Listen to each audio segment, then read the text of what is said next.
Hello.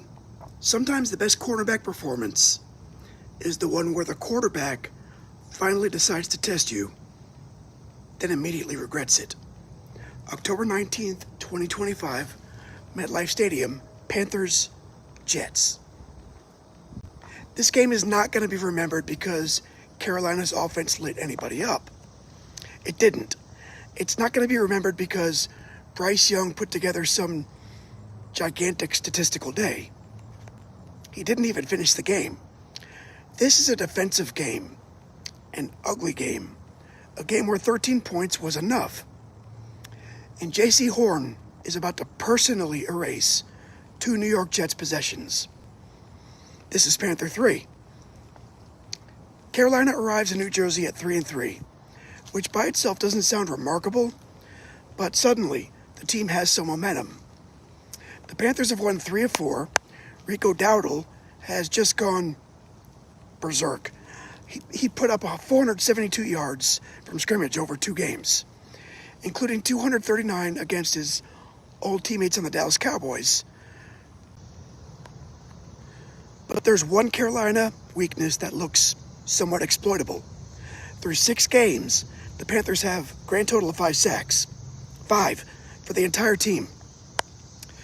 New York's quarterback position is shaky, but Carolina hasn't consistently been able to make quarterbacks not even the least bit uncomfortable.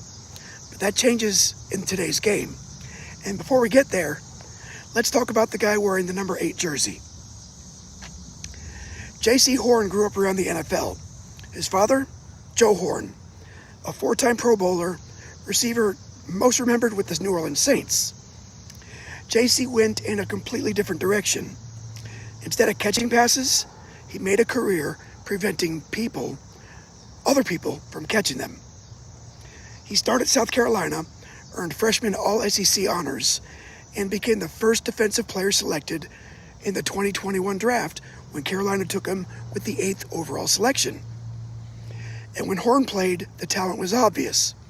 The problem was playing. A fractured foot ended his rookie season after just 3 games. He missed time again in 2022. Then he played only 6 games in 2023 because of a hamstring injury. So resultantly, his first 3 NFL seasons, he appeared in only 22 games out of 51. Then 2024 changed the conversation. Horn started 15 games. He had 68 tackles, 13 passes defended, 2 sacks. He finally made his first Pro Bowl. Carolina responded in March of 2025 by giving him a 4-year, $100 million extension. That tied him to the franchise through 2029. So for a brief second there, the $25 million annual average made him the highest paid defensive back in the NFL. So by October 2025, this isn't really about potential anymore. Carolina's made its decision. Jaycee Horn is one of the foundational players on the defense. In this game, he gets something that demonstrates exactly why. Carolina opens by grinding out 13 plays, and Ryan Fitzgerald finishes the possession with a 30-yard field goal, 3-0. Nothing spectacular. The Jets defense answers early in the second quarter. Carolina goes for 4th and 1 around midfield. Rico Dowdle gets stuffed, and New York finally has some advantageous field position. Justin Fields moves the Jets into scoring range, and Nick Folk, remember him, kicks from 34 yards. It's 3-3. For most of this first half, the game looks exactly like everybody feared it might look. Slow, physical, a little bit gross. Then Carolina finally builds something, anything, right? Late in the second quarter, Bryce Young converts a 4th down to Tedoroy McMillan. A screen to Chuba Hubbard breaks for 26 yards, and with 1:11 remaining, Young finds Xavier Legette for a 3-yard touchdown. Carolina leads 10-3 at halftime. Meanwhile, the Panthers' defense is eating Justin Fields. They're eating him alive. Fields completes 6 of 12 passes for 46 yards and gets sacked thrice. Tyrod Taylor replaces him, and for a minute, it looks like the move might work. Because Taylor's more willing to push the ball downfield. There's more energy. There's at least the possibility that New York can make this interesting. Carolina's extended the lead to 13-3 on Fitzgerald's second field goal. But Bryce Young gets sacked late in the third quarter, and he injures his ankle. Andy Dalton has to finish the game. So now, Carolina's starting quarterback is gone, New York's starting quarterback is gone, and it's a 10-point game. Still, it's very much alive. With under a minute left in the third, the Jets get creative. Breece Hall takes the snap. He pitches to rookie Arian Smith. Smith throws it backward to Tyrod Taylor. And somehow, Allen Lazard has escaped down the sideline completely uncovered. There should be 6 points. Instead, Trevin Wallace races back and gets a hand on the pass. Great recovery. Very next play. Taylor goes right back downfield, this time looking for Josh Reynolds in the end zone. And Jaycee Horn launches himself towards the football. One hand. Interception. Not a tip. Just the tip. Not a tip. Not an overthrow sitting gently into his arms. Horn flies across Reynolds and plucks the football out of the air with one hand in the end zone. Drive over. Ridiculous. Ridiculous play. Here's my question, though. When you're the quarterback, what are you supposed to do with that? It's not even necessarily a terrible decision. You gave your receiver an opportunity, and an elite quarterback made a better play. But New York still won't go away. Taylor gets another opportunity and delivers a beautiful deep ball to Arian Smith that could become a touchdown, but Smith can't finish the catch. The Jets settle for another Folk field goal, 13-6. A one-possession game. Carolina's offense just can't put the game away. The Jets get it back at their own 28 with 4:41 remaining. Now Tyrod Taylor has a chance to become the hero. 13 seconds later, he throws towards Josh Reynolds again, and Horn beats him again. Interception number 2. This time there's nothing acrobatic.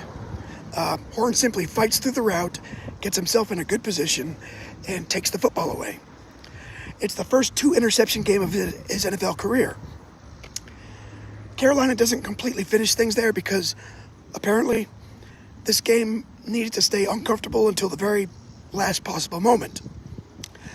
New York gets one last possession, but the Panthers' defense holds, and Andy Dalton eventually helps bleed the clock with a nice 33-yard third down completion to Xavier Legette. Final score, Panthers 13, Jets 6. It's Carolina's first road win of the season, their third straight win overall, and for the very first time since 2021, that's 5 years, the Panthers are above 500 at 4-3. Carolina only allows 220 total yards, and remember those 5 sacks the Panthers had through 6 games? They get 6 in this game. Derek Brown has 2, rookie Nick Scourton gets 1.5, A'Shawn Robinson, Trayvon Moring, and Princely Umanmielen all contribute. But Horn's the headline. Derek Brown's assessment is simple. I wouldn't throw the ball at him. Trevin Wallace calls Horn one of the best quarterbacks in football. Scourton talks about Horn's ball skills and competitiveness. Dave Canales points to the interceptions as examples of finishing. Horn consistently putting himself in position, then having the athletic ability to complete the play. Naturally, Horn turns the credit around. He explains that Ejiro Evero had emphasized all week Carolina's defense needed to create takeaways and outperform the Jets. Horn points towards the defensive line consistently controlling the run and finally getting consistent pressure. And that's important. Cornerback play doesn't exist in isolation. Give Tyrod Taylor forever and someone's going to get open. Make him process quickly while Jaycee Horn is attached to his receiver. That's a different ballgame. On the other side, Taylor owns the turnovers and gives Horn credit for making both plays. Aaron Glenn says the switch from Fields was intended to create a spark, but afterward, he won't even commit to a starting quarterback for the next week. New York's 0-7, Carolina's 4-3. These teams are moving in opposite directions.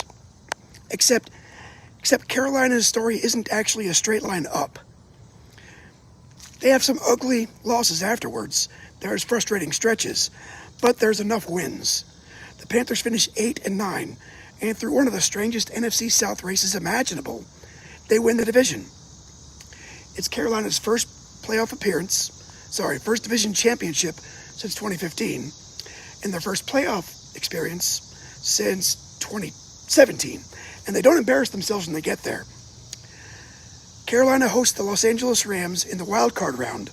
They lead in the fourth quarter and come within one possession of advancing before eventually losing 34-31.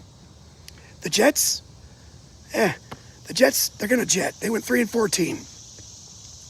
So yeah, they eventually win 3 games. But 2025 becomes historically miserable. They finished last in the AFC East, missed the playoffs for a 15th consecutive season, and incredibly, go the entire year without recording a single defensive interception. That's crazy. Jaycee Horn caught 2 Jets passes in this game.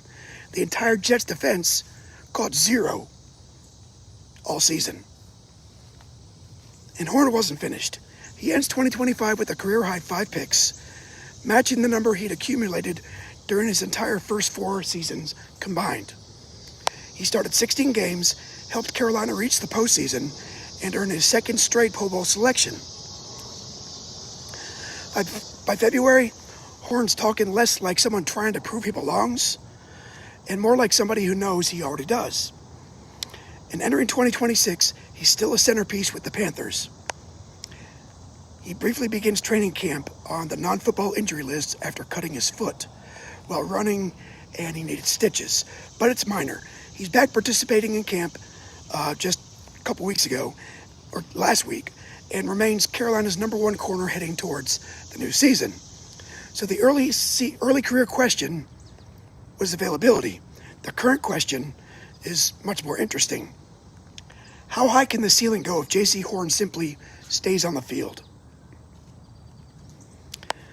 There's something stupid about Panthers training camp in 2025.